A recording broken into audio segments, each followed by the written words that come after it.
दोस्तों नमस्कार, स्वागत है आपका हमारे चैनल कानूनबाज में। दोस्तों आशा करता हूं कि मेरे द्वारा दी गई जानकारियां आपको पसंद आ रही होंगी। दोस्तों लगातार आप लोगों के कमेंट से बात पता चलती है कि आप लोग मेरे द्वारा दी गई कानूनी जानकारी से लाभान्वित हो रहे हैं। दोस्तों जिन्होंने अभी तक मेरा चैनल सब्सक्राइब नहीं किया है तो प्लीज़ सब्सक्राइब कर लें और बेल आइकन को ज़रूर दबा लें, जिससे आपको मेरे द्वारा दी गई जानकारी तुरंत मिलती रहे। दोस्तों बहुत ही महत्वपूर्ण विषय है जिससे हर दूसरा व्यक्ति इस समय पीड़ित है, तो इसलिए वीडियो को अंत तक ज़रूर देखें और अगर वीडियो अच्छा लगे, जानकारी अच्छी लगे तो इसको शेयर करें जिससे और भी लोगों का फ़ायदा हो सके। आज बहुत ही महत्वपूर्ण विषय है जिसमें हम जानेंगे कि पतियों के क्या अधिकार हैं, क्या पारिवारिक कलह से परेशान व्यक्तियों के लिए भी कोई उपचार मौजूद है या नहीं, क्या जो पति भी घरेलू हिंसा के शिकार हो रहे हैं वह भी कहीं शिकायत कर सकते हैं या नहीं।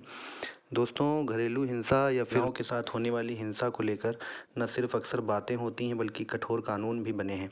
इसके बावजूद भी इन सब चीज़ों में कोई कमी नहीं दिखती। लेकिन इस घरेलू हिंसा का एक पक्ष यह भी है कि घरेलू हिंसा से पीड़ितों में महिलाएं ही नहीं बल्कि पुरुष भी हैं, लेकिन उनकी आवाज़ इतनी धीमी है कि वह न तो समाज को और न ही कानून को सुनाई पड़ती है।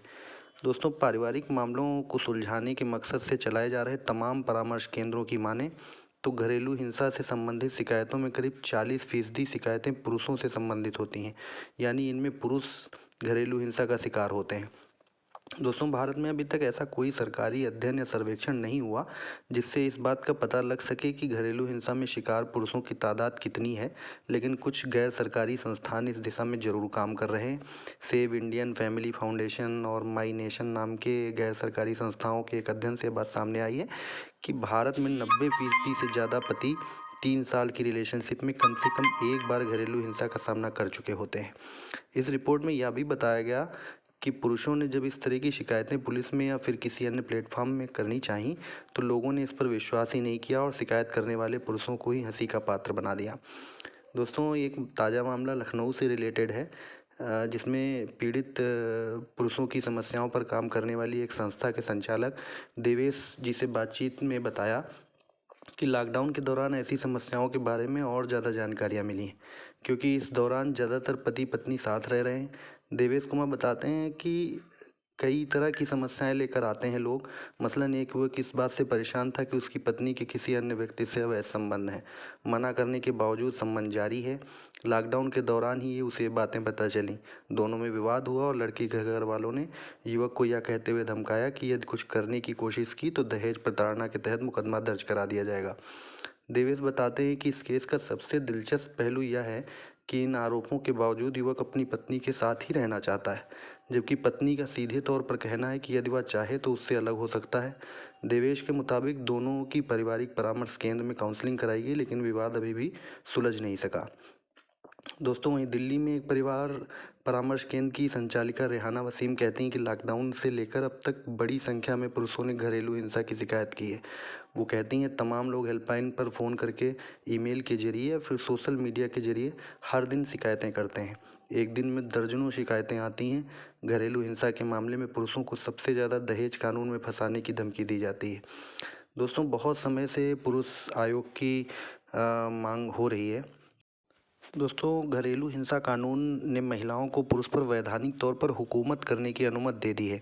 दोस्तों अभी तक केवल महिला ही अपने पति के खिलाफ केस फाइल कर सकती थी, किंतु बहुत तो नहीं पर कुछ थोड़े से कानून के बदलाव ने पुरुषों को भी शिकायत करने योग्य बना दिया है। दोस्तों घरेलू हिंसा विधेयक के तहत अब शिकायत किसी भी व्यक्ति के खिलाफ की जा सकती है, वो चाहे पुरुष हो या महिला, इससे कोई फर्क नहीं पड़ता। सुप्रीम कोर्ट ने इस मामले में विधेयक 2Q में मौजूद भेदभावपूर्ण शब्द वयस्क पुरुष को हटा दिया है। इससे एक पुरुष के द्वारा महिला के खिलाफ घरेलू हिंसा का मामला दर्ज करने का रास्ता साफ हो गया है। दोस्तों अभी तक घरेलू हिंसा विधेयक 2005 सेक्शन 2Q में प्राविधान था कि घरेलू हिंसा मामले में केवल वयस्क पुरुष के खिलाफ ही मामला दर्ज कराया जा सकता था। कोर्ट ने कहा कि ये शब्द मतलब वयस्क पुरुष शब्द एक समान स्थिति वाले मामलों में भेदभावपूर्ण है और कानून के उद्देश्यों के एकदम विपरीत है। साथ ही संविधान के समानता के अधिकारों का भी उल्लंघन है। दोस्तों कोर्ट ने कहा वयस्क पुरुष शब्द बराबरी के सिद्धांत की अवहेलना कर रहा है। दोस्तों ये फैसला 2 सदस्यीय पीठ का फैसला था जिसमें न्यायमूर्ति कुरियन जोसेफ और न्यायमूर्ति RF नारीमन ने यह फैसला दिया कि कानून की धारा 2Q के प्रावधान व्यर्थ होने के कारण कानून से हटाए जाते हैं। दोस्तों, कई सारे गैर सरकारी संगठन आज के समय में पति पुरुषों की मदद करने के लिए आगे आए हैं। करीब 4 साल पहले घरेलू हिंसा या उत्पीड़न के शिकार पुरुषों की मदद के लिए एक स्वयंसेवी संस्था ने सिफ नाम का एक ऐप बनाया था, जिसके जरिए ऐसे पुरुष अपनी पीड़ा दर्ज करा सकते थे। ऐसे पुरुषों को यह संस्था कानूनी मदद भी दिलाती थी। संस्था के प्रमुख अमित कुमार कहते हैं कि इस ऐप के जरिए 25 राज्यों के 50 शहरों में NGO से कानूनी मदद के लिए संपर्क किया जा सकता है। उनका दावा है कि हेल्पलाइन जारी होने के 50 दिन के भीतर ही उन्हें 16,000 से ज़्यादा फ़ोन कॉल्स मिली। अमित बताते हैं, अब तक कई लोगों को कानूनी मदद दिलाई जा चुकी है और कई परिवारों की काउंसलिंग कराकर समस्या का समाधान किया जा रहा है।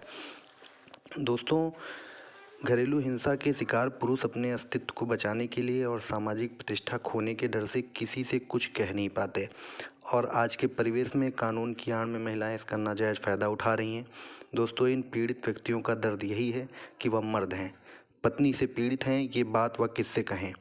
दोस्तों, परेशान होने की ज़रूरत नहीं है। आप इन ऐप्स को अपने फ़ोन में डाउनलोड कर सकते हैं, और आप ये भी ना सोचें कि आप इस तरीके की समस्या के अकेले पीड़ित हैं।